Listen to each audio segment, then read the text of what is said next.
शहीद हुए जवानों के शत विशत अधजले शरीर के टुकड़े, रेत के टीलों से ऊपर जाती लाशों के ढेर और कश्मीर की खून से सनी लाल रंग की सड़कों के दृश्य सामने आते हैं।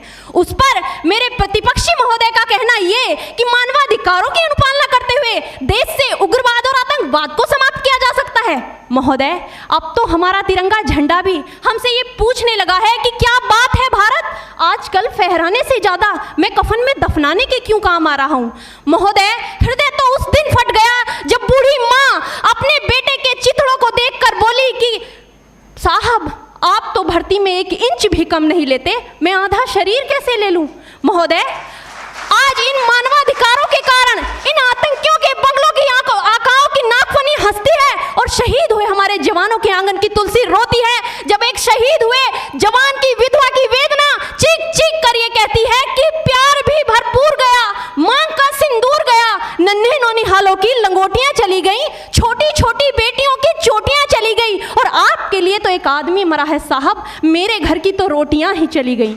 महोदय, किसी भी युद्ध को जीतने के लिए पहल करना सबसे ज्यादा आवश्यक है, क्योंकि इतिहास गवाह है कि पहल करके बड़े बड़े युद्धों के परिणाम बदल दिए गए हैं। परंतु आज मानवाधिकारों के कारण हमारे देश के जवान इस कदर बंधे हुए हैं कि अपनी ड्यूटी पर खड़े होकर भी वो आज पहल करने से डरते हैं, क्योंकि महोदय भविष्य में उन्हें कटघरे में खड़े होने का डर सता रहा होता है।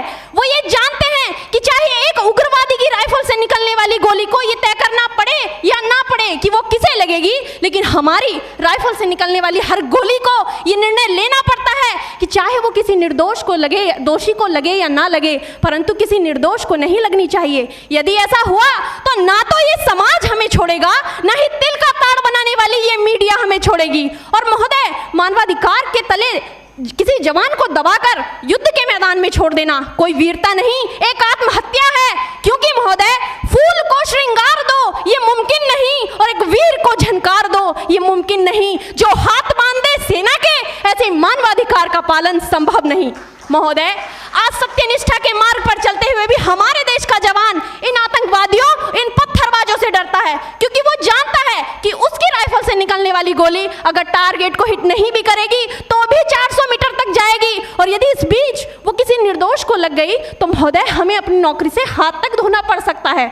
और महोदय, अपनी नौकरी को बचाने की खातिर एक जवान आज ये सोचता है कि चाहे सांप मरे या ना मरे, परंतु लाठी नहीं टूटनी चाहिए, क्योंकि आज हमारे देश के हालात कुछ ऐसे हो गए हैं कि चिरागों को हवाओं में उछाला जा रहा है, हवाओं पर भी रोब डाला जा रहा है। अरे हम ही तो बुनियाद है आंतरिक सुरक्षा की, और आज हमें ही नौकरी से निकाला जा रहा है। महोदय, जब पुलवामा में 44 जवान शहीद हुए, छत्तीसगढ़ में 76 जवान शहीद हुए, तो कोई भी मानवाधिकार की दुहाई देने वाला हमारे पक्ष में आकर खड़ा नहीं हुआ।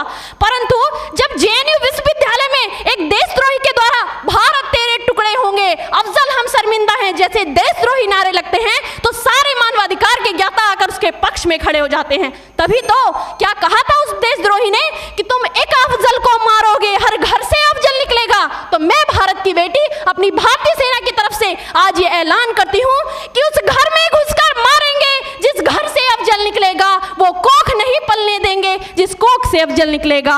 उठो देश के वीर जवानों, तुम सिंह बनकर दहाड़ दो और एक तिरंगा झंडा उस कन्हैया के सीने में गाड़ दो। महोदय, अंत में अपनी वाणी को विराम की ओर ले जाते हुए मैं सिर्फ इतना ही कहना चाहूंगी कि मुझे अफसोस है अपने देश की न्यायिक प्रक्रिया पर, जहां आज भी रात के 12 बजे अजमल कसाब जैसे आतंकी के लिए सर्वोच्च न्यायालय के दरवाजे खोल दिए जाते हैं। ऐसे देश से मानवाधिकारों की अनुपालना करते हुए आतंकवाद और उग्रवाद से कभी नहीं निपटा जा सकता। मानवाधिकार के नाम की दुहाइयां देने वालों, सीमा पर लड़ा नहीं जाता, चरखों से शोलों के आगे रामायण पढ़ी नहीं जाती, सीमा पर गोलों के आगे धरती के घोर कुहासे को एक सूरज ही हर सकता है, क्योंकि एटम बम से रक्षा केवल एटम बम ही कर सकता है। जय हिंद, जय भारत।